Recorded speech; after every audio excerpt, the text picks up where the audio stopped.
Bonjour à tous, bienvenue sur Top Miniature Automobile. Aujourd'hui on va parler de puissance avec un dragster sur base Corvette chez Hot Wheels, toujours au 1.18. Une bête furieuse, laquelle j'avais kiffé à l'époque quand elle est sortie. Donc je vais vous montrer ça.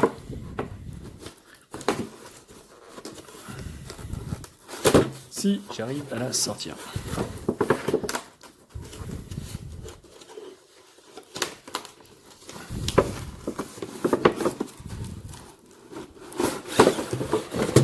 Voici.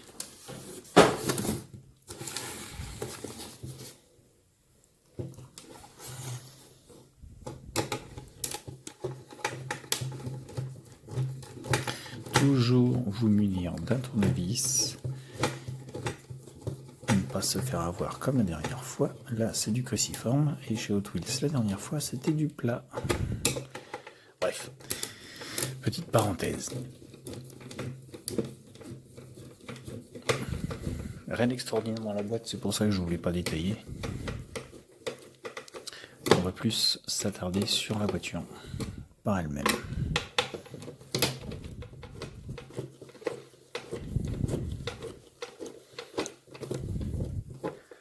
Alors, pour les fans de Corvette, pour les fans de Dragster, pour les fans des deux réunis, et ben voilà ce que ça donne. C'est tout bonnement magnifique. J'adore les Dragster, j'adore les Corvettes. Rouge en plus.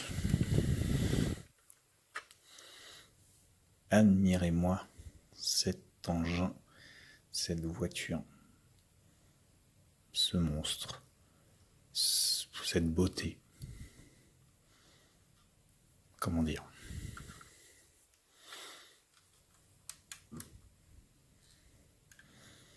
Imaginez rouler avec ça sur les routes en France. L'effet que vous allez avoir, le regard des gens que vous allez avoir quand vous allez les croiser avec cet engin furieux.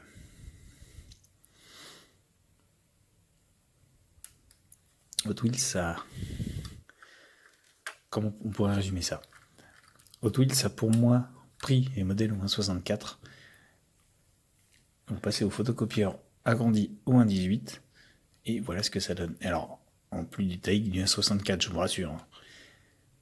Mais pour vous donner un ordre d'idée. C'est...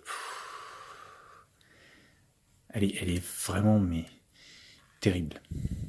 On va commencer par le bloc moteur. Le rouge, le chrome. C'est un mariage. C'est un mariage détonnant. Les doubles carbus. La grosse prise d'air. Toutes les pièces chromées, les collecteurs d'échappement. Les caches-culbuteurs. Le compresseur. Les poulies.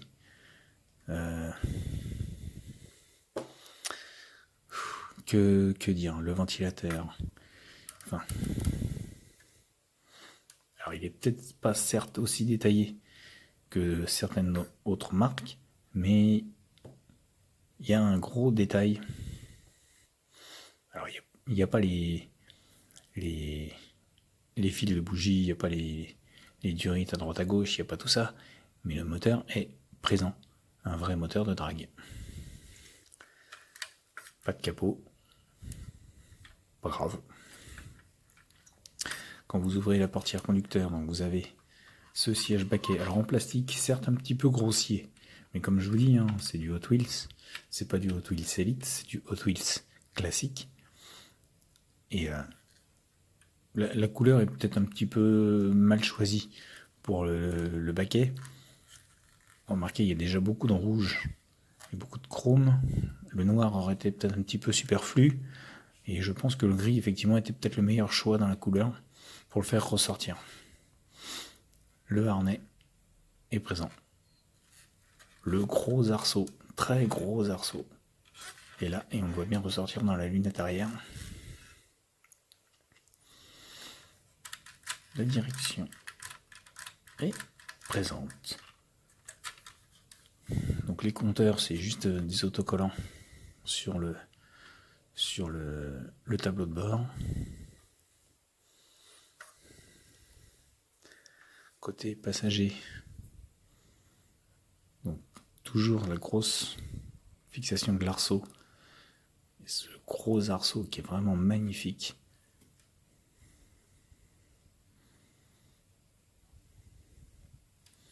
À l'avant, on voit bien le croisillon. Pardon, excusez-moi d'avoir fait bouger la caméra.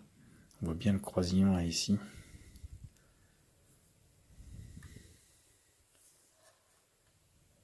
C'est magnifique. Les wheelie bars pour assurer une meilleure stabilité au démarrage. Le gros aileron, pareil, pour assurer la stabilité. Tout chromé, avec un chrome qui ressort terriblement bien. Il est vraiment très très joli. Avec le rouge qui se reflète dedans, vous avez l'impression d'avoir une pièce d'une seule couleur. C'est vraiment terrible. Les grosses roues à l'arrière, avec les jantes typiques, qui sont superbes.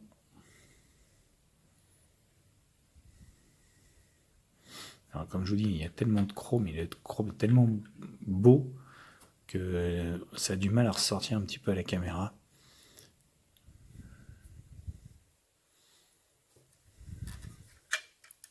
On va fermer les portes.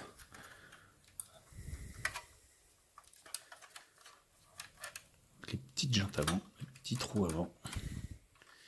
Très joli.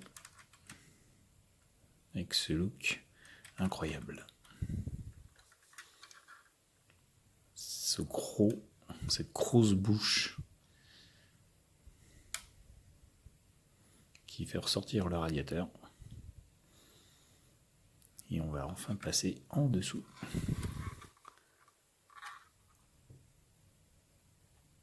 Admirez. Très très très joli. Alors il ne pouvait pas, on va dire pour des soucis de coût, je pense, détailler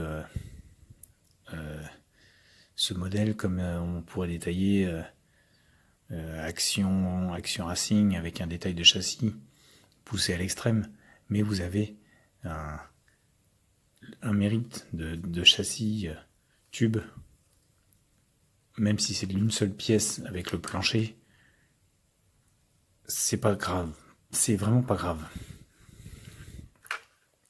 Parce qu'au moins ils se sont donné la peine de faire un semblant de châssis qui représente quelque chose. Là vous avez le bloc moteur avec donc les gros collecteurs d'échappement, en échappement libre, qui est pareil, qui ressort bien sur un châssis tube présent. Donc les fameuses wheelie bars, je vous disais tout à l'heure. Donc les roues ne tournent pas sur la wheelie bar. Pas grave. L'arbre de transmission ne tourne pas non plus. C'est, on va dire, un axe arrière plein qui fait tourner les deux roues. Et ça, c'est un modèle qui date de quand? Il y a une date sur le châssis. Je me rappelle plus. 2000.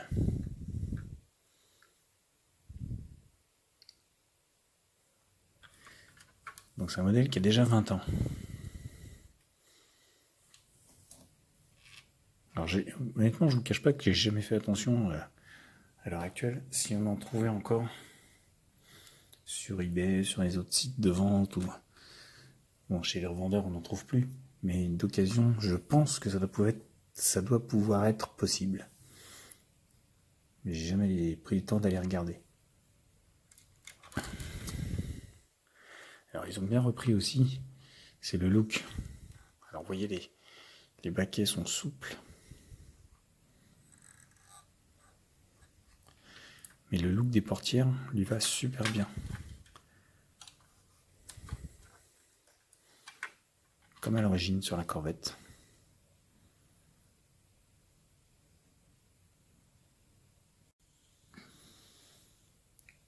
La lunette arrière aussi spécifique à ce modèle-là est très bien repris.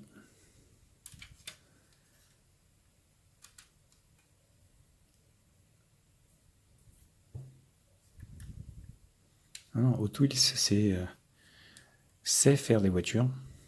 Ils l'ont prouvé, reprouvé, reprouvé, que ce soit par le modèle Elite ou par le modèle classique, que ce soit chez les Ferrari ou chez les modèles US, comme la Dodge Charger que je vous ai présenté il y a quelques temps.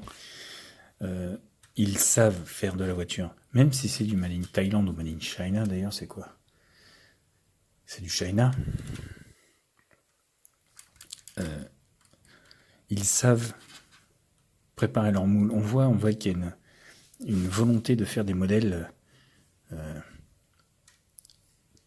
pas, on va dire, réaliste à 100%, mais précis, on va dire. Vous avez quand même une